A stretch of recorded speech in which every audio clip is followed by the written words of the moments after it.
Good morning. Welcome to Up to the Minute. I'm Todd Duplantis. We got your HCC news and information for the next half hour. Did you have a good long weekend? Well, we hope so. Nice Labor Day weekend. Hard to believe we're already into Labor Day. It's September the 7th today.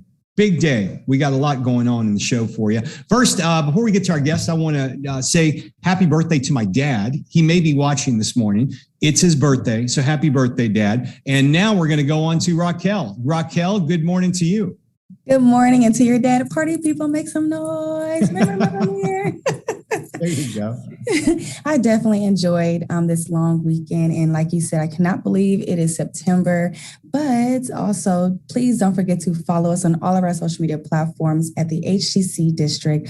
Just simply type that in on Facebook, YouTube, and LinkedIn. And now we are back on HCCTV. So please check your local listings. We will be airing at noon and 5, Monday through Friday. So don't forget to check us out. That's right. Check us out on HCC TV. And once again, thanks to all of you who are watching us live on Facebook and YouTube. We're live every weekday morning when we're in session at HCC at 10 a.m. Okay, special guest today. One of them, you know, he's been on the show several times. Michael Cohen is the division chair, the audio recording, filmmaking, and music business programs. Good to see you again, Michael. Good morning. Thank you very much, Todd. You've got some new equipment we're going to talk about, some new things going on. So stick around, grab a cup of coffee. We'll be with you in a few moments. Thank you. Okay, we're going to kick things off with David Araguin. He is the owner of Cascabel Mexican Vegan Restaurant. He's our Tasty Tuesday guest. Good morning, David. How are you? Good morning, Todd. I'm doing good. Good morning. Good morning. Happy birthday to your father as well. Oh, well, thanks a lot. I'm sure he appreciates that. He's a big fan of Tex-Mex and Mexican cuisine. And you guys do a little bit something special at Cascabel. Maybe you can tell us about the concept behind us because you guys are vegan. That's correct. Yeah. So it all pretty much started. My partner is actually the vegan one. Her name's Crystal. She's been vegan for a long time. And she's the one that pointed out probably about 3 or 4 years ago how the lack of variety in restaurants for vegan options. And one of my passions and love is cooking. I like cooking. I like innovating things in the kitchen. My best way of cooking is just going in there, smelling things, tasting things, and then just putting stuff together. So I saw it as a little challenge and started cooking traditional Mexican dishes into vegan. Pollos and al pastor, the street tacos, everything. Started doing that, and I noticed that we had something great in our hands, and I started developing it into a business. Took me about a year of trial and error, but we're here now serving the Houston community. Tell us a bit about your restaurant, where it's located, where people can find you, and your hours. So we're in the Spring Branch location. We're really down the street from Memorial as well. We're on Long Point and Gessner is the main street intersection. Yeah. Our hours are from 11 to 10 p.m. Monday through Friday. And Saturdays we open at 10 a.m. We have a brunch on the weekend, so we'll open an hour earlier. And then we'll close at 10 p.m. Saturdays, and on Sundays we'll close at 3 p.m. It's our day off on Sundays, half a day. Yeah. Well, tell me about what does the vegan brunch look like for people who we have everything that you can possibly think of that you see with eggs, the omelets, the scrambles. But we use a mung bean mixture of protein, and we make our eggs Mexican style with Pico De Gallo, mushrooms. We also do it with our proteins. We have about 11 different proteins that we've named them after actual meats like fajita, pinga. We have a mole en pollo. We have al pastor, chorizo, brisket, barbacoa. So, and you can mix that with our mung bean egg, and it's delicious. You sacrifice no flavor if you're not a vegan eater or foodie. Do you get a lot of people coming in who may have not tried vegan and they're like, wow, hey, this is totally different than what I thought it would be? Yeah, last time we checked, it was almost 80% of our customers are not vegan. Wow. They either heard or they are being recommended by doctors to start mixing in some plant-based diet in their lifestyle. And I guess they Google and they try to find like where's the best like vegetarian, vegan style food they can eat, I guess, just so they can easily transition that into their diet. And I've been so lucky that I'm always the one getting chose. Facebook groups, they'll pop up and say, hey, I need to eat vegan. What do y'all recommend? And you'll see people go, wow, Cascabel, you can't taste the difference. That's great, and that's wonderful that you're getting the notoriety of really introducing people into a healthy way of eating that you may have not tried. So you're gonna show us something. I understand you got it prepared, but you've made a vegan version of ceviche. Correct. Yeah, that's our chef special for this week. Every week we come out with a different traditional dish in the Mexican culture, and we'll try it out for the Monday through Friday. And we do this, we change it weekly because we also do we give a portion of the sales from the chef special to different communities or different organizations that are out there helping other people or the animals, whatever it is. We're open to everything. Yeah. Well, I was going to ask you about that because I've got in my notes to ask you how you help the community. Around Houston, there's a time of the year where it's always called Houston Restaurants Week, where they get restaurants to participate. But it sounds like you guys do this on your own all the time. Yeah, we do it on our own all the time. It's been something that we've collectively loved to do since day one when we opened up the restaurant. Our first community outreach was we fed lawyers from restoring justice during the civil protests in the beginning of the year. And we provided meals to everybody that was representing these protesters that were getting arrested and without actual cause. Right. And they were posting their bonds and getting them out and representing them. So we thought that was pretty cool. And we went and fed a lot of lawyers that were doing that. And then right after that, the COVID hits. So then we fed 9 different emergency care clinics and hospitals, the top nurses and the doctors that were actually hands-on.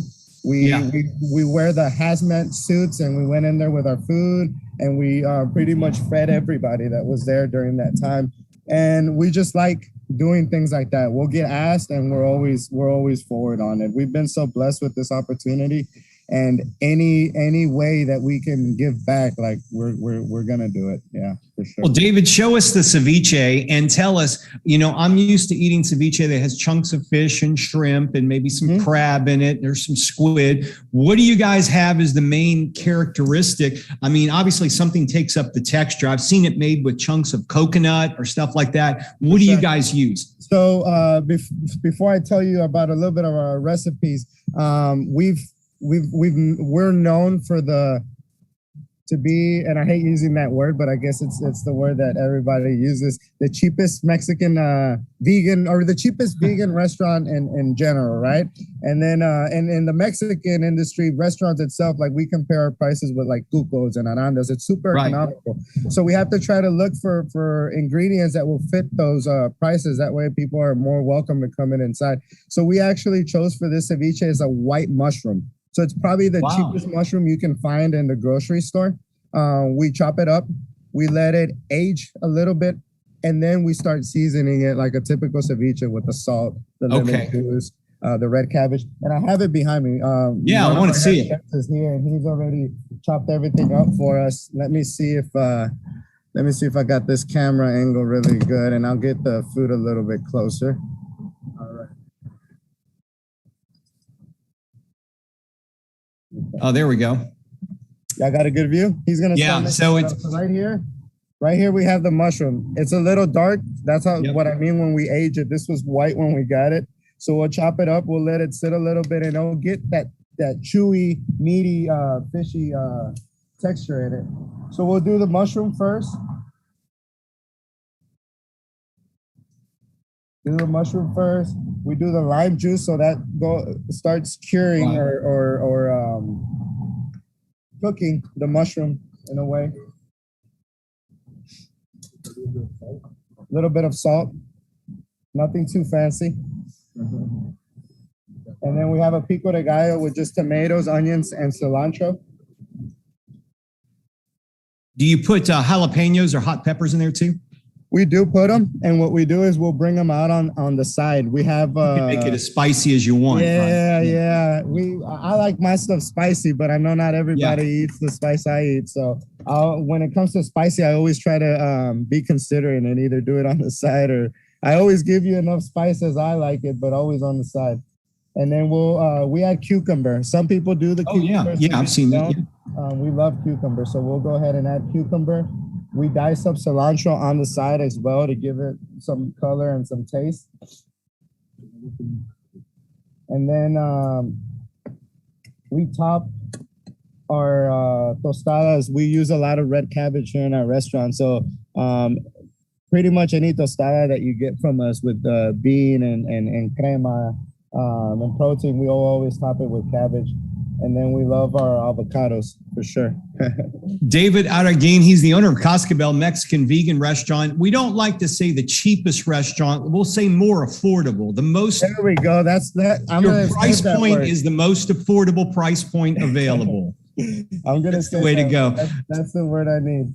David, we look forward to his restaurants in the Spring Branch area. They open up at 11 a.m. So make sure you check them out. Thanks for being here, David. Best of luck to you. Hey, thank you so much, Todd. Thank you for the opportunity, guys. It was very nice meeting y'all. All right. Take care. David Araguin, Cascabel Mexican Restaurant. All right. There you go. Healthy alternative for our Tasty Tuesday. All right. We're going to move on to our next guest. He's our HCC Division Chair of the Audio Recording, Filmmaking and Music Businesses programs of the Media, Visual, and Performing Arts Center of Excellence. Michael Cohen, welcome back to the show. Thank you very much. Good morning. So you've got a number of programs that you oversee in media arts, but you've got some new equipment that you've received. Tell us about that. Well, we've been really fortunate in the last 18 months during the pandemic. We had several large grants approved, and so we've been able to purchase a huge amount of new equipment for both the audio and the film programs. So we have new state-of-the-art cinema packages, light kits, tripods, audio recording gear. We've been able to purchase new consoles for studios, new computer workstations. The list goes on and on. So, a lot of people may not know how big of a program you have here, and you have some incredible talent that work with you. We had recently on, and I'm sure you're aware of him, Jeff Walton. Oh, yeah. Jeff was on our show a couple of weeks ago. Of course, he's scored films and played with a somewhat famous band called the Judies many years ago. Yeah. But he talked about the program and students that are interested in getting into film scoring. Are you finding the students that you are getting now are more adept to learning new technology and already have some skills? Most definitely. I think that the average film and audio student that enters the program now, very often they have their own setup at home, whether it's an audio workstation, they're already doing post-production and editing in film. They're more proficient and more conversant in software, in different kinds of systems and platforms. Absolutely. You've also got something for those students and others, the Filmmaking Learning Series. Maybe you can talk about that because it's going to be kicking off again this fall. As a matter of fact, our first session for this semester is tomorrow. And we're really excited. We started this 4 semesters ago, just before the pandemic. And at that time, it was in person, but since then, it's been virtual. But the wonderful thing about the series is that because it's virtual, we're able to bring people in from all over the country. And so we regularly have guest speakers from Los Angeles, Chicago, New York, all over Texas, and the greater Houston area. And they are people who are working in some aspect of the entertainment industry, producers, directors, writers, actors, you name it. You also are overseeing the music business program. We live in Houston, which the music industry is very well known. We have a lot of famous artists from this city, from ZZ Top to Beyonce or others who are up and coming. Is that still a big program? Do you have a lot of people wanting to get into that? Maybe you can talk about some of the things you have coming up with student club competitions. Yeah, the music business program has actually grown tremendously over the last several years. And partly it's because we have a lot of music business students that also take audio courses, students who take music business courses. Before the pandemic began, the student club, MISA, which is the student club organization for the music business program, they were regularly having all kinds of live events, beat battles, music events of all kinds. Those have all gone virtual, but we're looking forward to having those back in person off campus, probably starting in the spring. We also have been promoting some community learning workshops, and you had something this summer involving some music software. How did that go? That was really great. That was the first ever Music, Visual, and Performing Arts Center of Excellence CE workshop. So that was the first time we had tried this. And we have a really talented instructor who teaches a software called Ableton Live, which has become a standard in the industry. And he's an expert. As a matter of fact, he's one of the few certified teachers in the whole United States to teach this at a really high level. So we offered it in the summer as an experiment. It was really great. The students loved it. We had both HC students and public become involved, and we're going to start doing it every summer. And you also have a student showcase. Are you guys going to be able to do these in person again anytime soon? I know we took advantage of doing everything online, it seems like, for the last 18 months. What's it look like with student showcasing going forward from now? I think probably for the end of this semester, it will be virtual, but the plan for the spring is to go back to an in-person event where we would have it in one of our large screening theaters, perhaps at the Spring Branch campus. We would also, after the in-person event, we would make it available for people to stream it on the YouTube channel. Have you, and I know a lot of our workforce programs have had students coming back into certain workforce areas for in-person instruction, and they've been doing that successfully over the last year or so. Have you had a chance to get any of your students back in person beyond just this past summer? No, this last summer was the first time since the pandemic started where we actually had students back on campus. So we're looking forward to having students back on campus after October 4th this semester. Yeah, we all are looking forward to that. For people who may not know, the A-Leaf campus, when I first went out there to see the toys you guys have out there, you've got some incredible stuff. Give them a quick rundown, because you've got a special audio gallery or showcase or studio, I should say. And then you also have an infinity green screen studio. Maybe you can just kind of give an idea of what people can expect and students if they enroll at that campus off A-Leaf. Absolutely. Well, on the third floor of the A-Leaf Hayes campus, we have a variety of film facilities. We have a cycloramic green screen, which just means it wraps around two walls. So you can do all kinds of shooting, large and small there. We have a great sound stage with multiple cameras. A lot of different courses are offered there with a fully active light grid. We also have the largest and one-of-a-kind Foley sound stages. It's not only large, but it's fully equipped to do automated dialogue replacement, ADR, Foley work of all kinds. We have 3 large computer labs. We have 6 edit suites. We have our own screening theater. An embarrassment of riches. It's an amazing program. And if you go to the Foley studio, the takeaway is they have a sand pit there. What do you use that for? Tell everybody about that. Well, a lot of people don't realize that, what Foley is essentially is a re-recording of all the sound elements you would normally see in a scene. So if you have 2 actors that are walking together at a park, say, and they're walking off of a gravel path into grass, in order to record those elements, you actually have to have those walking surfaces in a studio. So we have these different pits that contain gravel, granite, sand, grass, mulch.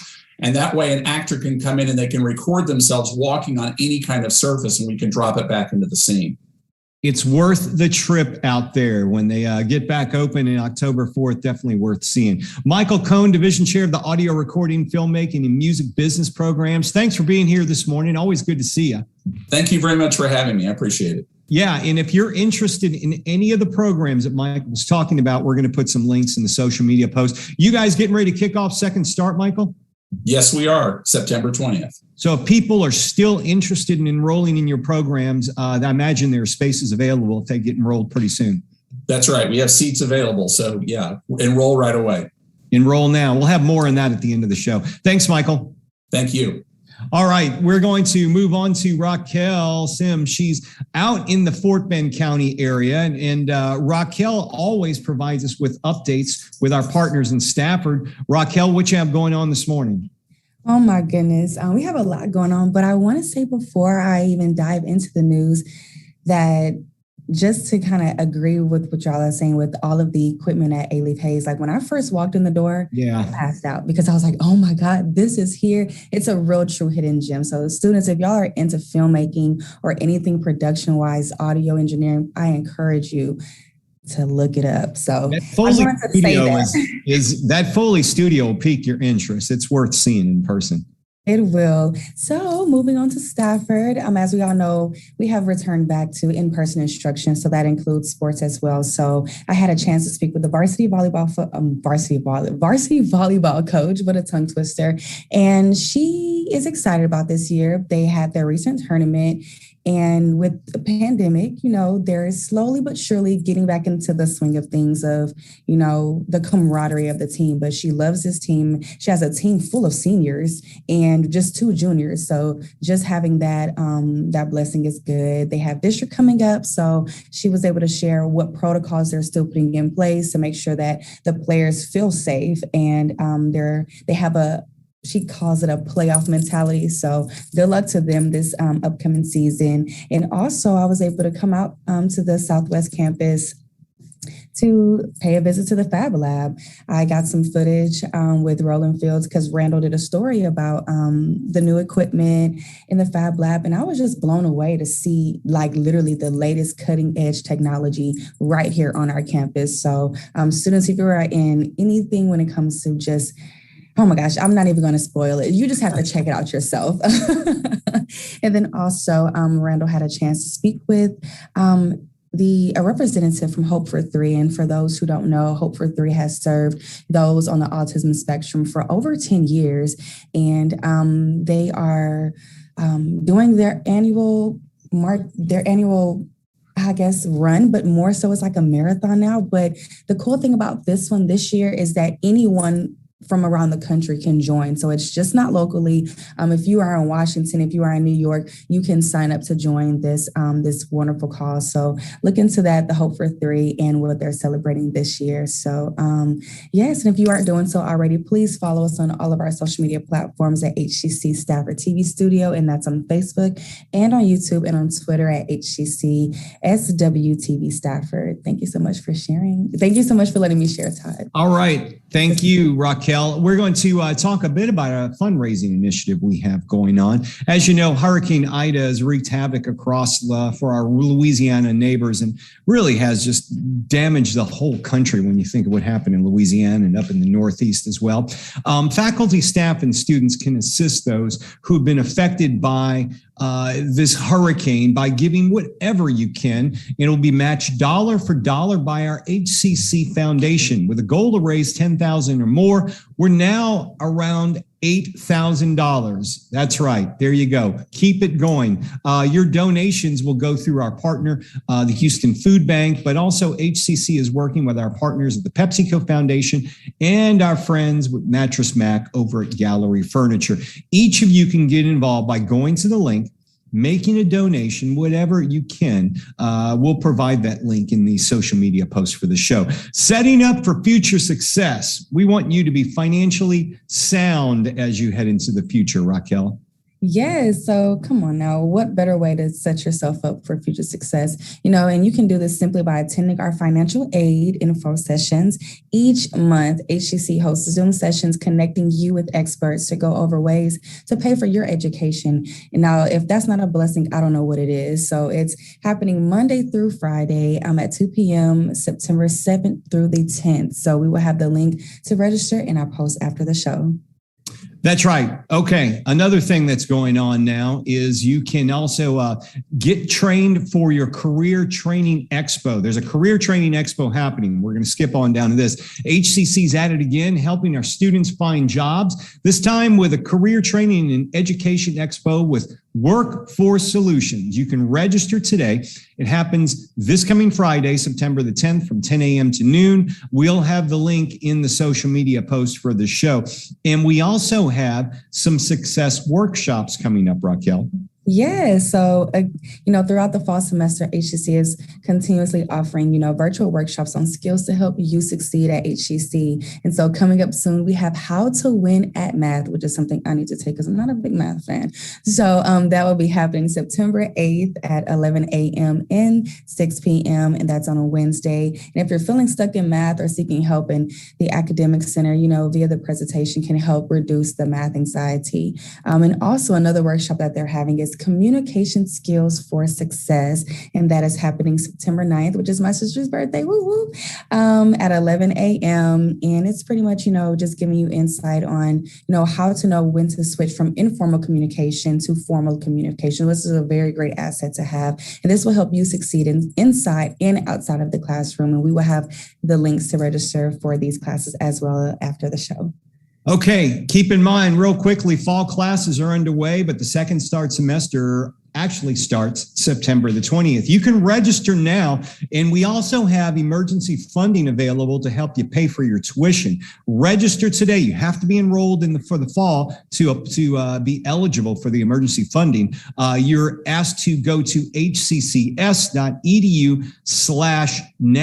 Register early. When those in-person classes go back in session October 4th, they're going to be very small. So you need to get the one you want at the time you want with the instructor you want. Register today. So do that as quickly as you can. Okay, tomorrow on the show, Melinda Lazinski returns for a visit. She's the campus coordinator of the Studio Arts program at HCC Southeast. She's also part of the Media, Visual, and Performing Arts Center of Excellence. And we've also got another guest from Cohen College. Yes, Miss Cynthia, the director of the Medical Assistant Program of Cohen College for Health Sciences, will be here to give us an update on it, and followed by Thursday's Virtual Family Fun Day and Film Friday. We have got a packed week. It's a short week because we only got 4 shows. We were off yesterday, for those of you keeping track. So that wraps up today's show. We'll see you tomorrow morning. Hard to believe tomorrow is Wednesday, 10 a.m. live on Up to the Minute. See you then.